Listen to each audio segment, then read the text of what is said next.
We're just starting our day, guys. Today is Tuesday.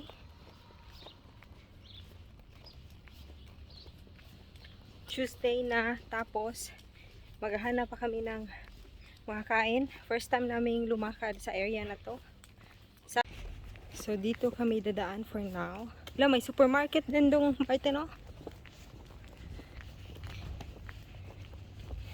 Ganda dito, wala masyadong tao ba. So anyway, this is yung view namin.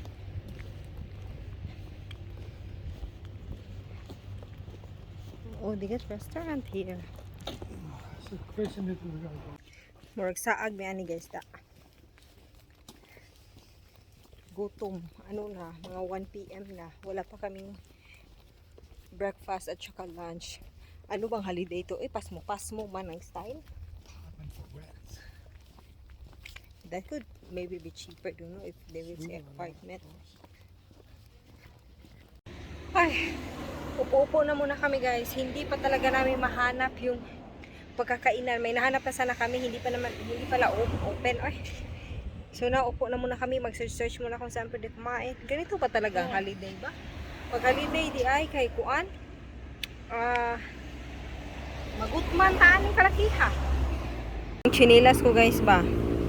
Sa Pilipinas pa to guys, hiniram ko lang to sa mama ko pero hindi ko na isinauli. Nadala ko pa dito.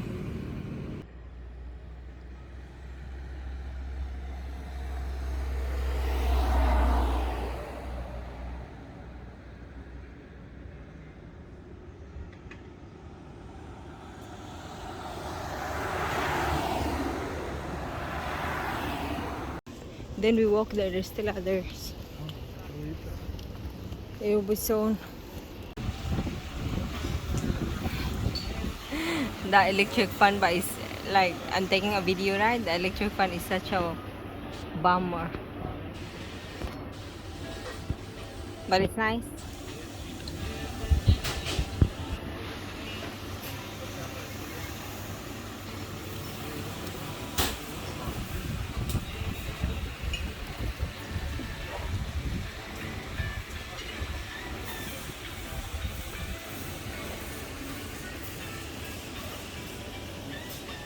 Kain tayo. Yum yum.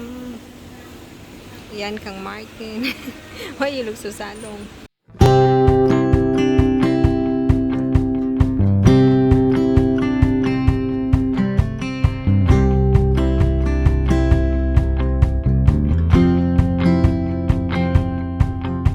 I spent so long just wondering. For years I was adrift,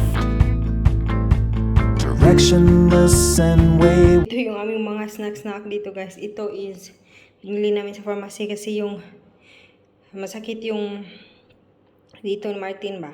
Sakit sa kalalakad. So this one, hope it will help him.